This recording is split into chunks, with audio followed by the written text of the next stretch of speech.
प्रेरणास्पद कथाएं YouTube channel पर मैं धनंजय जैन आप सभी का हार्दिक अभिवादन करता हूं। छोटी सी कहानी डीजे की जुबानी। एक राजा था, उसके दो पुत्र थे। उन दोनों राजकुमारों को एक दिन राजा ने अपने पास बुलाया और कहा कि देखो, तुम में से जो प्रखर बुद्धिमान होगा, अपनी सूझबूझ के साथ में सही निर्णय करेगा, ऐसी कई परीक्षाएं मैं तुम दोनों से लेना चाहूंगा।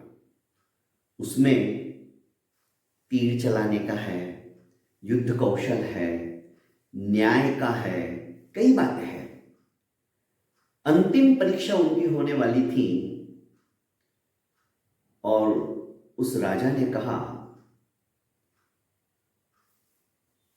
यह मृत बकरा है, इस बकरे की सबसे अच्छी कोई चीज है, उसे तुम काट के ले आओ। एक राजकुमार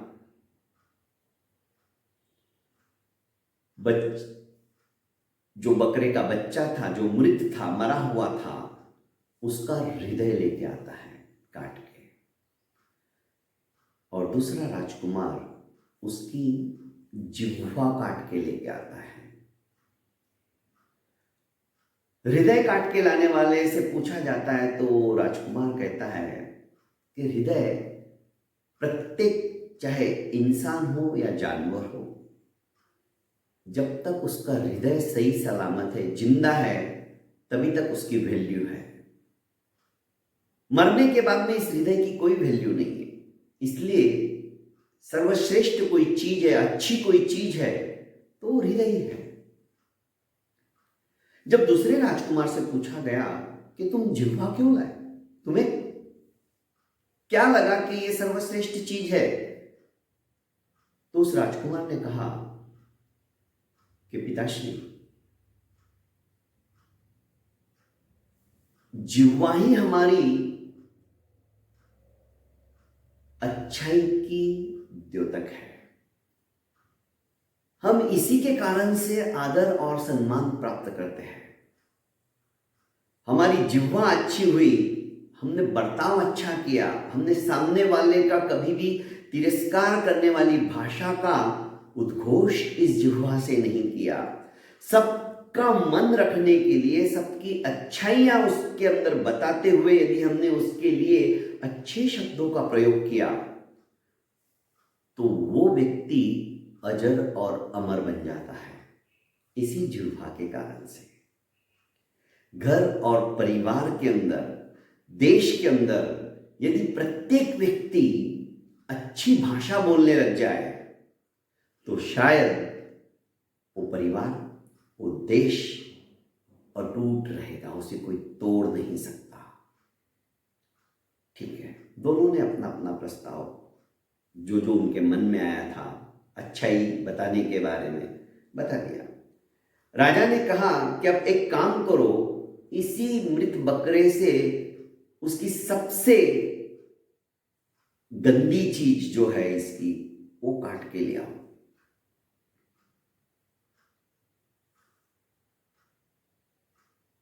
पहला जो राजकुमार था, जो अपने आप को ज्यादा बुद्धिमान समझता था, पर अंतस तक नहीं जाता था, वो उसके अशुचि स्थान को काट कर लेके आया, अंग को काट कर लेके आया। राजा ने कहा ठीक है। ये दूसरा वापस वही जीभ लाकर उसने रख दी। अरे तुम तो यही लेके आ गए। हाँ हाँ पिताश्री, मैं यही लाया, क्योंकि सबसे अच्छी भी यही जिह्वा है और सबसे बुरी भी यही जिह्वा है।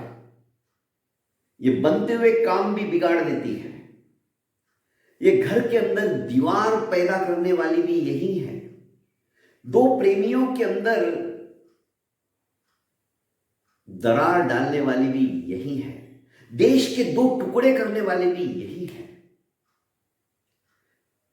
इसी जिह्वा से हम प्रभु स्मरण भी करते हैं तो इसी जिह्वा से हम ऐसे ऐसे कर्मों का उपार्जन कर लेते हैं जिससे कि हमें छुटकारा नहीं मिलता।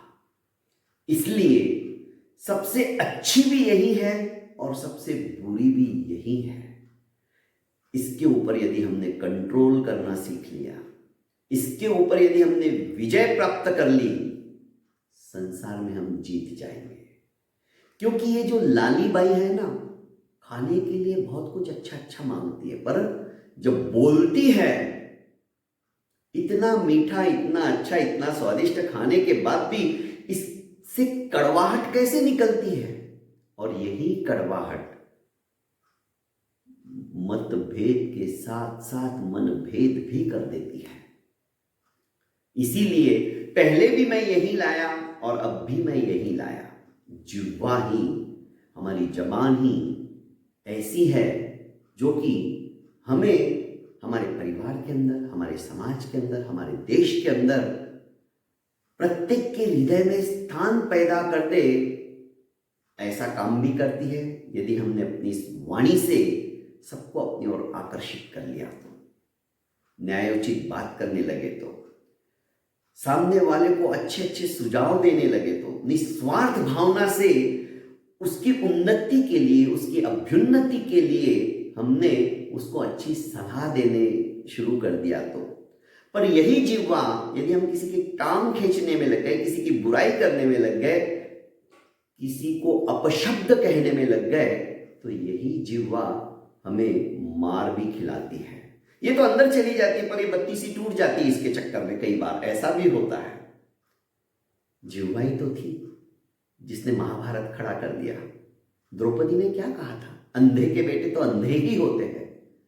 गलत नहीं कहा, पर इस जिह्वा ने हृदय विदीर्ण करने वाली बात कह दी थी, महाभारत हो गया।